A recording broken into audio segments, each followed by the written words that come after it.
वादी कश्मीर के गांदरबल जिले में वाकई खीर भवानी मंदिर में आज माता खीर भवानी मेला बड़ी धूमधाम से मनाया जा रहा है।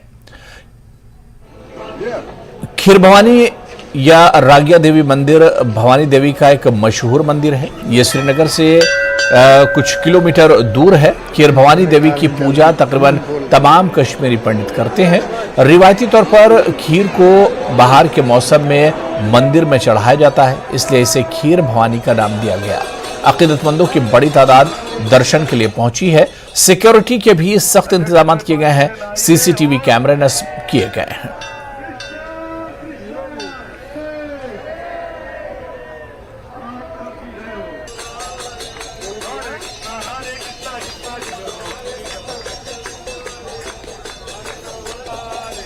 के दिन जो ज्येष्ठ अष्टमी है यहाँ भी आते हैं और यहाँ भी पूजा करके चले जाते हैं। तो ये जो मनाजिर है ये पहले से आप देखते हैं? बिल्कुल बिल्कुल, बड़ा ही सुंदर दृश्य दिखाई देता है। यहाँ पे आज माता का जो दिन है ज्येष्ठ खीर भवानी माता का, इस दिन बहुत ही अच्छा दृश्य दिखाई देता है हमको।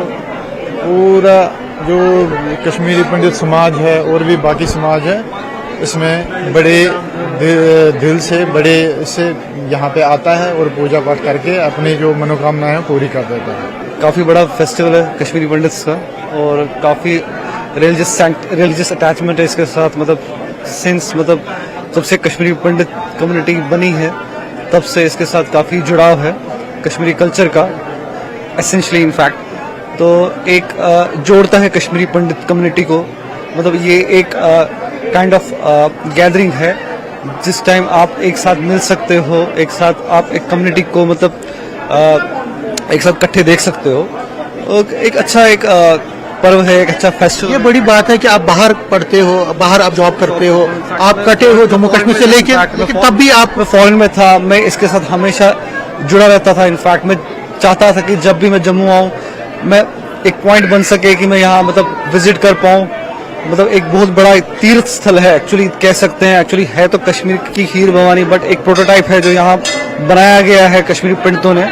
तो काफी बड़ा अचीवमेंट है इनफैक्ट। और इतना बड़ा कॉन्ग्रीगेशन है कश्मीरी पंडित्स का जो कि across from all the walks of life जो आते हैं।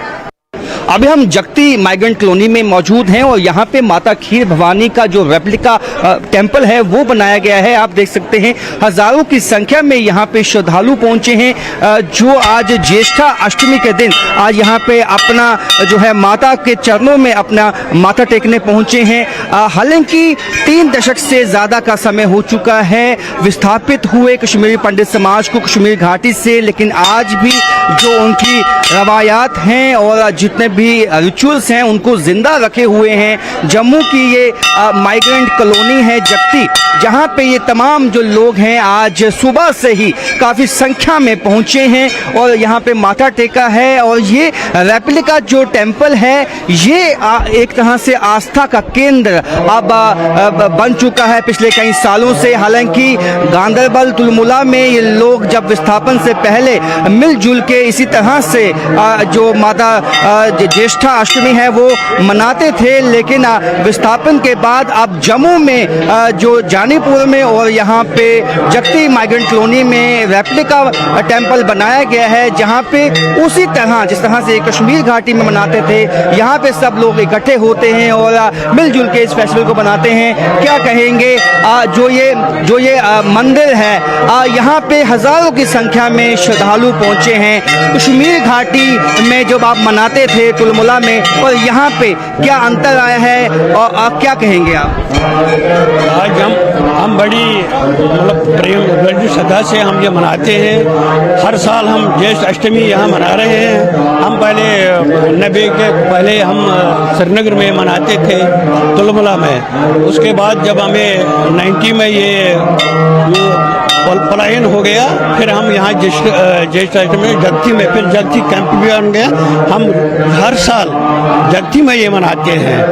बड़ी मतलब धूमधाम से मनाते हैं ये पर्व हम। अब ये मंदिर स्थापित किया गया है यहाँ पे? यहाँ से जब से कैंप बन गए यहाँ, तब से हमने यहाँ बना दिया।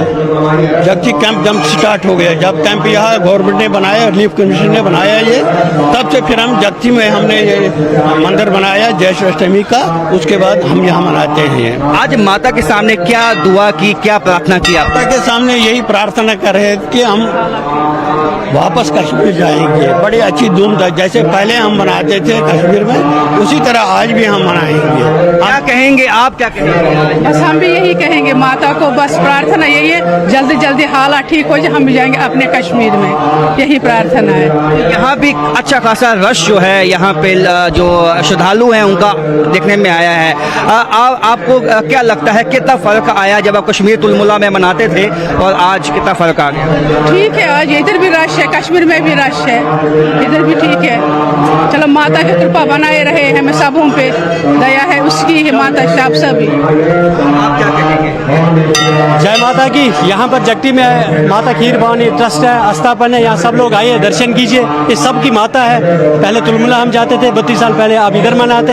यहाँ हजारों में लोग आए, दर्शन करें और प्रसाद करके जाए। ये सब माता का है, माता खीर भवानी का। तो किस तरह से यहाँ पे रवायात हैं, किस जो श्रद्धालु आते हैं, हमने देखा माथा टेकते हैं, उसके बाद इसकी परिक्रमा भी करते हैं। बिल्कुल, ये तो जरूरी है, परंपरा है, क्योंकि खीर चढ़ाना है माता को, भोग लगाना है और परंपरा की है। रतन दीप जलाना, खीर लगाना, कंद बाना, ये हमारी परंपरा है।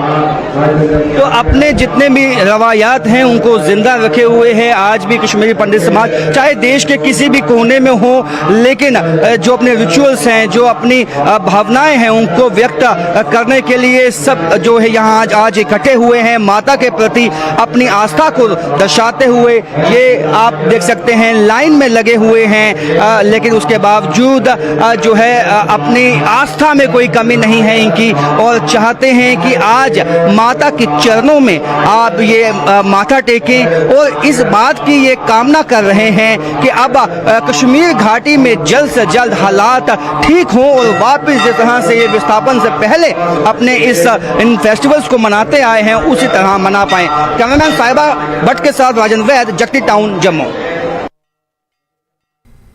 तो लगातार माता खीर भवानी मेले पर हमारी नजर बनी हुई है, और जिस तरह से हम देख रहे हैं कि जम्मू से लेकर गांदरबल तक आज एक श्रद्धालुओं में उत्साह और जोशो खरोश देखने को मिल रहा है। बड़ी तादाद में श्रद्धालु माता खीर भवानी के मेले में शिरकत कर रहे हैं। सिक्योरिटी के भी सख्त इंतजाम किए गए हैं। सीधे गांदरबल का रुख करेंगे और माता खीर भवानी के मेले में इस वक्त आखिर क्या कुछ चल रहा है। हर तरफ हर्षो उल्लास है और एक खुशी का माहौल देखने को मिल रहा है। हमारे सहयोगी सरोज कफील एक बार फिर से हमारे साथ जुड़ गए हैं अपडेट के साथ।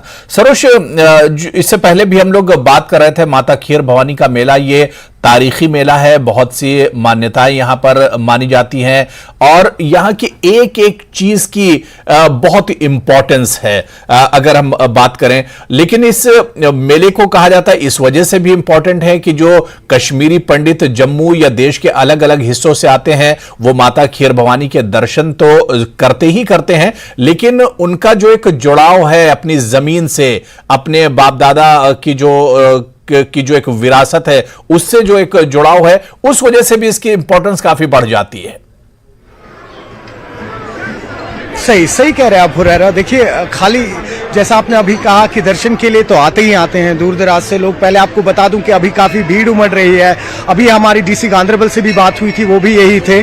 तो करीबन 25,000 से 30,000 तक श्रद्धालु का फुटफॉल एक्सपेक्टेड है आज, और तैयारियां जो हैं पूरी जोशो खरोश से चल रही है जैसा कि आपने कहा था। और बहुत ही खूबसूरती से अभी आपने एक ये जो खुद ही कहा आपने कि एक जज्बा है यहाँ, क्योंकि ये जो कश्मीर है, खीर भवानी को छोड़ के आपको बता दूं कि एक तवारीख में आपने देखा कि क्या हुआ। आपने देखा कि पिछले 32 साल में यहाँ कितना टर्मोइल रहा, एक मास एक्सोडस हुआ हमारे कश्मीरी पंडित भाइयों का, और कहीं ना कहीं आज कुछ ऐसे श्रद्धालु भी हैं जो ठीक 32 साल बाद वापस लौट रहे हैं।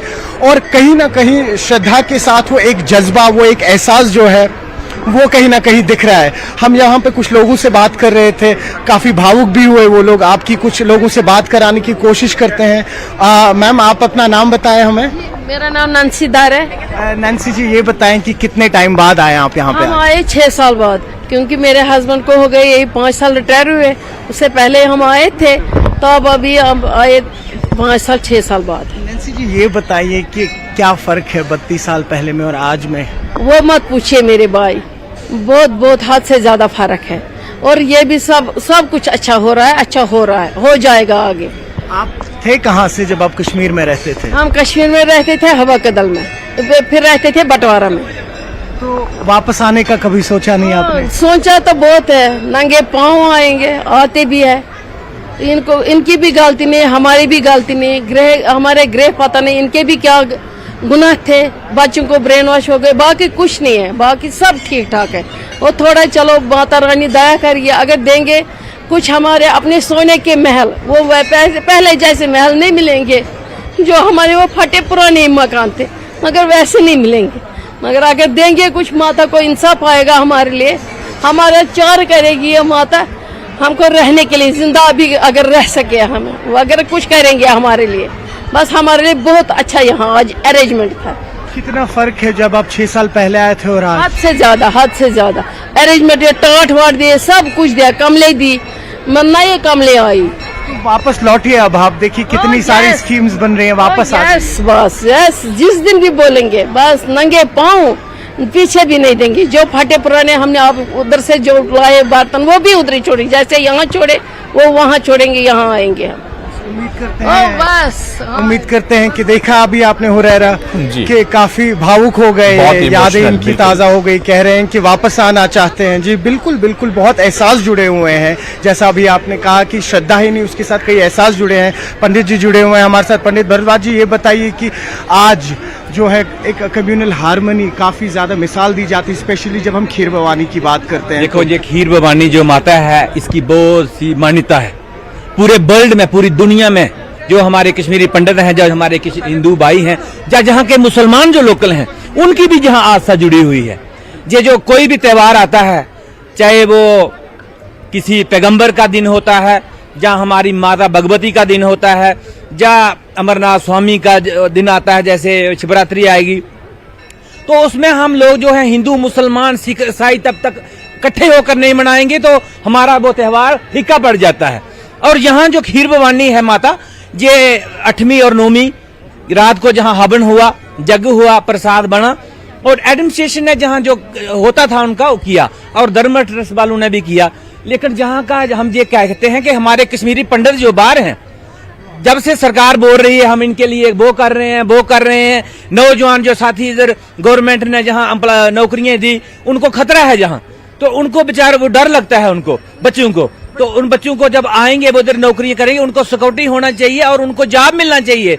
और यहाँ हम हमारे लोगों को जो कश्मीरी पंडितों के लिए वादा किया था कि हम जहाँ उनके लिए एक बनाएंगे, रहने की व्यवस्था देंगे, उसको सरकार को और गवर्नर साहब ने पूरा करना चाहिए, और हमारे प्राइम मिनिस्टर साहब को भी पूरा करना चाहिए। और आज का बहुत सबसे बड़ी बात यह है कि जहाँ के लोगों को, खासकर हिंदू मुसलमान सिख ईसाई सभी को हम मुबारकबाद देते हैं कि ये दिन जो है, इस दिन के लिए हम सारे इकट्ठे होते हैं और माता से दुआ करते हैं कि हमारा जम्मू कश्मीर आज से जो 40, 30, 35 साल पहले था, वही वैसा बने, जहां कोई डर ना हो, भय ना हो। जैसे अमरनाथ यात्रा आ रही है, तो उसके लिए भी गवर्नमेंट अभी तैयारी कर रही है, गवर्नर साहब कर रहे हैं। और यहाँ के जो लोग हैं, जहाँ घोड़े वाले हैं, शिकारे वाले हैं, जितने टूरिस्ट आएंगे, जैसे G20 चला, इसका मतलब यही था कि कश्मीर में टूरिज्म को बढ़ावा दिया जाए, और जहाँ का जो काश्तकार था, जहाँ का वो शिकारे वाला था, होटल वाला था, यात्रियों को खुला छोड़ो। आप यात्रियों को बंद मत लाइए कि आपने बस पर लाया और वहां अमरनाथ फेंका, वहां से बांधा, ताकि खीर भवानी आए, हमारे रघुनाथ मंदिर में आए, गुरु रविदास मंदिर जो ज्येष्ठा देवी आए, वहां आए, क्या बोलते हैं, शारका माता आए। शारका माता इधर बहुत बड़ा मतलब है, वहां भी हम उसका जन्मदिन आने वाला है शायद 1 जून में। तो मैं ये कहूंगा कि यात्री जो है तब तक पूरे जम्मू कश्मीर में नहीं घूमेगा, तो उसको जम्मू कश्मीर की मेहमान नवाजी का, जहाँ की परंपरा का, ये सूफी संतों की धरती है, जहां हमारी माता खीर भवानी है, बिल्कुल वहां दरगाह सरोज हजरत वाला है। पंडित जी ने बहुत तफसील में तमाम चीजें बताई हैं कि कश्मीर को करीब से देखने की जरूरत है और जो कश्मीरी हैं उन्हें करीब से देखने की जरूरत है, और किस तरह से जिस एहसास की हम बात कर रहे थे, जिस इमोशन की हम बात कर रहे थे, कितना ज्यादा इमोशन इन लोगों का कश्मीर से एक तरह से जुड़ा हुआ है। और यही वजह है कि साल में एक बार जब माता खीर भवानी का मेला आता है तो जिस तरह से वो खातून कह रही थी कि बस उन्हें अगर मौका मिल जाए तो नंगे पांव वो कश्मीर पहुंच जाएंगी, तो एक इमोशनल, बहुत ज्यादा इमोशनल एहसासात यहां पर श्रद्धालुओं के देखने को मिल रहे हैं। सरोज, आप नजर बना रखिए, दोबारा से आपके पास आएंगे। बहुत बहुत शुक्रिया हमारे साथ जुड़ने के लिए और इस पर तफसील से बातचीत करने के लिए। चलिए यहां पर रुकेंगे फिलहाल छोटे से ब्रेक के लिए।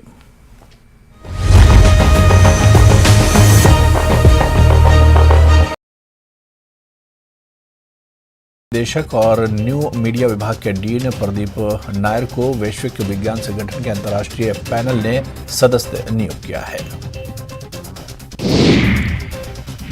कृषि विशेषज्ञ देवेंद्र शर्मा ने सेब बागवानों की समस्याओं को जानने के लिए शिमला का दौरा किया। उन्होंने कहा कि देश में किसानों को हर फसल का न्यूनतम समर्थन मूल्य देना होगा। एमएसपी से नीचे कोई खरीद नहीं होनी चाहिए, इसके लिए एमएसपी पर कानून बनाया जाना चाहिए। हमीरपुर में बेमौसम बारिश ने किसानों को तगड़ा झटका दिया है। बेमौसम बारिश की वजह से आम की 350 मीट्रिक टन फसल तबाह हो गई है। बेमौसम बारिश से 250 हेक्टेयर एरिया में फसल प्रभावित हुई है। सोलन में 1 जून को बीजेपी प्रदेश अध्यक्ष राजू बिंदल आने वाले हैं और उनके स्वागत के लिए बीजेपी कार्यकर्ताओं की ओर से स्वागत के लिए भव्य इंतजाम किए गए हैं। इस दौरान भाजपा अपने महा जनसंपर्क अभियान की शुरुआत भी सोलन से ही शुरू करेगी। चंबा के ओबरी वार्ड में सीवरेज लाइन बिछाए जाने में देरी की वजह से यहां के स्थानीय लोगों को काफी परेशानियों का सामना करना पड़ रहा है। 5 साल पहले इस वार्ड में सीवरेज लाइन डालने के लिए पूर्व मुख्यमंत्री जयराम ठाकुर ने शिलान्यास किया। उसका कार्य भी शुरू हो चुका था, लेकिन इतना समय बीत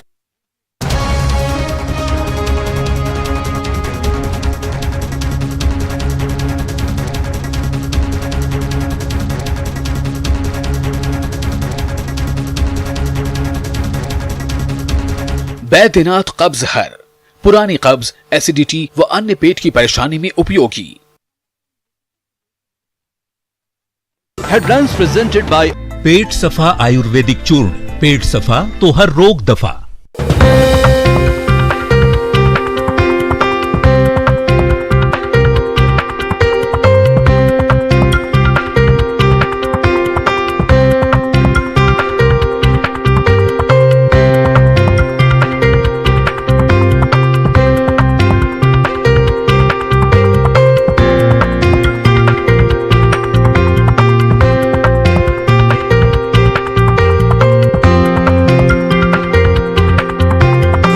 प्रेजेंटेड बाय पेट सफा आयुर्वेदिक चूर्ण, पेट सफा तो हर रोग दफा।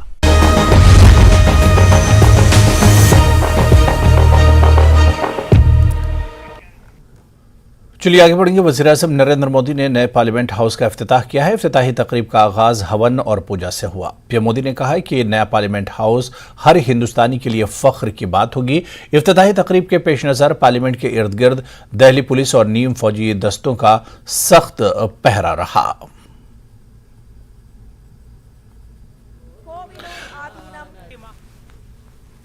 तो नए पार्लियामेंट का इफ्तिताह हो चुका है। वज़ीर-ए-आज़म नरेंद्र मोदी ने नए पार्लियामेंट की जो इमारत है उसका इफ्तिताह किया है।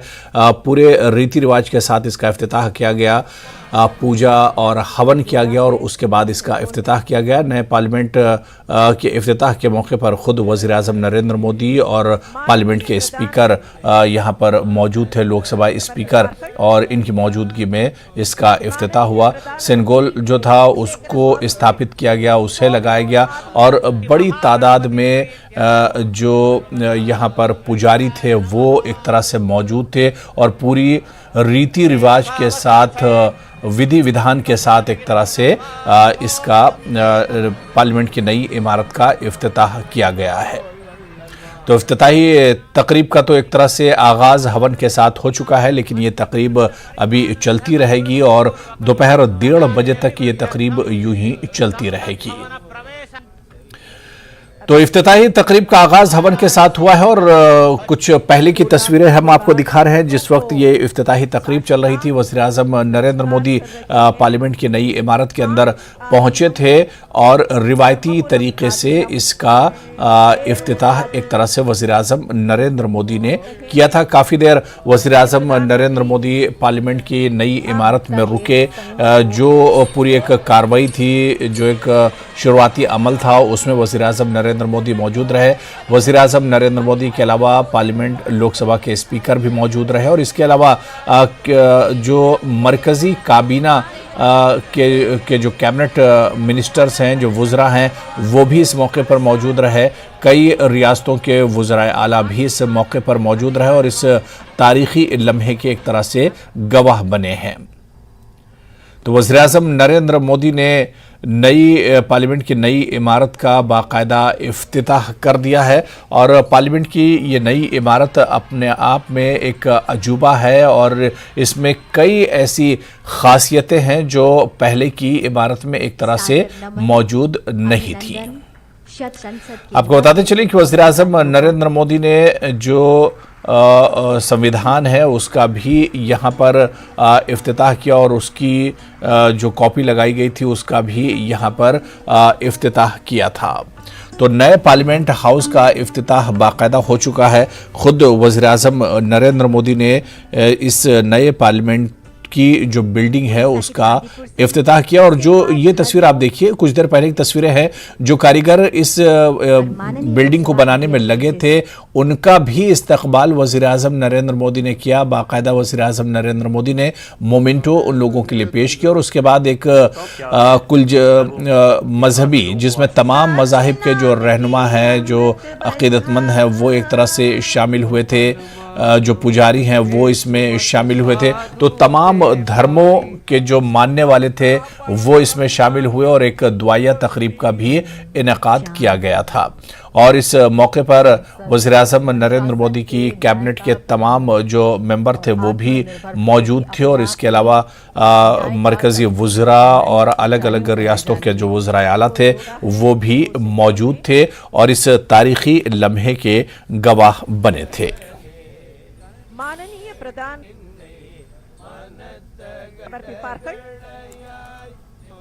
माननीय प्रधानमंत्री ने, तो ये तस्वीरें हम आपको दिखा रहे हैं उस वक्त की तस्वीरें हैं जब वज़ीर-ए-आज़म नरेंद्र मोदी ने आज सुबह पार्लियामेंट की नई इमारत का इफ्तिताह किया था और उस इफ्तिताह के बाद वज़ीर-ए-आज़म नरेंद्र मोदी ने बाकायदा उनके हाथों 9 तामीरशुदा पार्लियामेंट हाउस का इफ्तिताह हुआ और बैन मज़ाहिब दुआया तकरीब का इसमें एक तरह से इनेकाद भी किया गया था।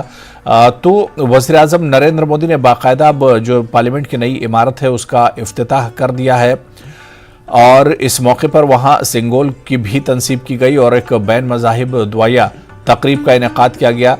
और चलिए हमारे सहयोगी सुशील पांडे इस वक्त हमारे साथ जुड़े हुए। सुशील, एक तारीखी मौका है देश के लिए, जिस तरह से पार्लियामेंट की जो नई इमारत है उसका आज भव्य एक तरह से इनॉग्रेशन पीएम के जरिए किया गया, तो ये एक बहुत बड़ा मौका है देश के लिए।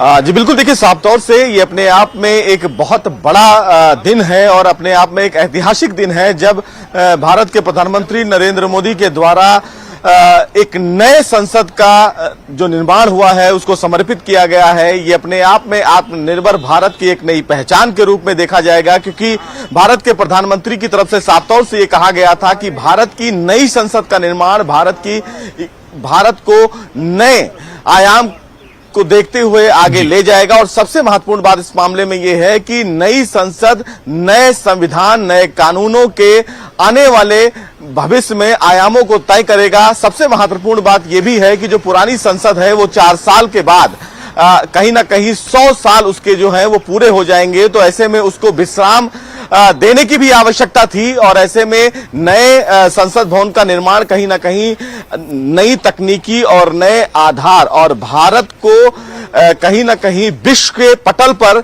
नई तरक्कियों के साथ देखने के लिए भी एक पहचान दिलाने की आवश्यकता थी और इसीलिए इस नए संसद भवन का निर्माण किया गया। इस नए संसद भवन का निर्माण करने के पीछे भी अगर देखा जाए तो कई ऐसे फिलहाल राज्यों की चीजों को उसमें शामिल किया गया है जिसमें कहा भी जाता है कि भारत एक संप्रभु देश है, उस अखंडता का पहचान है। लेकिन आप मेरे ठीक पीछे आप देख सकते हैं कि जो नई संसद भवन है उसकी तस्वीर फिलहाल आपको हम दिखा सकते हैं कि देखिए किस तरह संसद भवन का जो ये फिलहाल प्रतिबिंब है जो आप देख सकते हैं, किस तरह 3 शेरों की जो आकृति फिलहाल संसद भवन पर लगाई गई है वो फिलहाल आपको यहां से देखा जा सकता है। इस समय हम लोग शास्त्री भवन के आसपास हैं जहां पर पहले यहां से खड़े होकर पुरानी संसद भवन को देखा जा सकता था, लेकिन अब देखिए नई संसद भवन का नया निर्माण आप यहां पर देख सकते हैं और किस तरह भारत के प्रधानमंत्री ने एक नई परंपरा की शुरुआत की है ताकि इस पूरे संसद भवन में अगर भी देखा भी जाए तो जो सीटों की संख्या है वो लगभग 888 की गई है, यानी कि जो 2026 में परिसीमन की एक परिकल्पना थी उसके उत्तर देखा जाए तो भविष्य में कुछ सीटों को बढ़ाया भी जाएगा। तो उन तमाम चीजों को देखते हुए ये एक बड़ा अपने आप में एक बड़ी पहचान के रूप में इस संसद भवन को देखा जाएगा और किस तरह प्रधानमंत्री नरेंद्र मोदी ने तमाम मंत्रोच्चारण करके और जब संगोल उन्हें दिया गया तो उन्होंने संगोल को लेने से पहले उसका साष्टांग प्रणाम किया, मंत्रोच्चारण किया गया और राजदंड को उन्होंने लोकसभा स्पीकर की कुर्सी के बगल स्वयं उन्होंने स्थापित किया। ये बिल्कुल सुशील एक बहुत अहम क्षण है, बहुत इंपॉर्टेंट लम्हा है और देश को एक नई संसद एक तरह से मिल गई है और ये बहुत ही गर्व की एक बात है पूरे देश के लिए और देशवासियों के लिए। बहुत बहुत शुक्रिया सुशील पांडे हमारे साथ जुड़ने के लिए और इस पर और चर्चा करने के लिए। तो चलिए इस बुलेटिन में भी फिलहाल इतना ही। नमस्कार।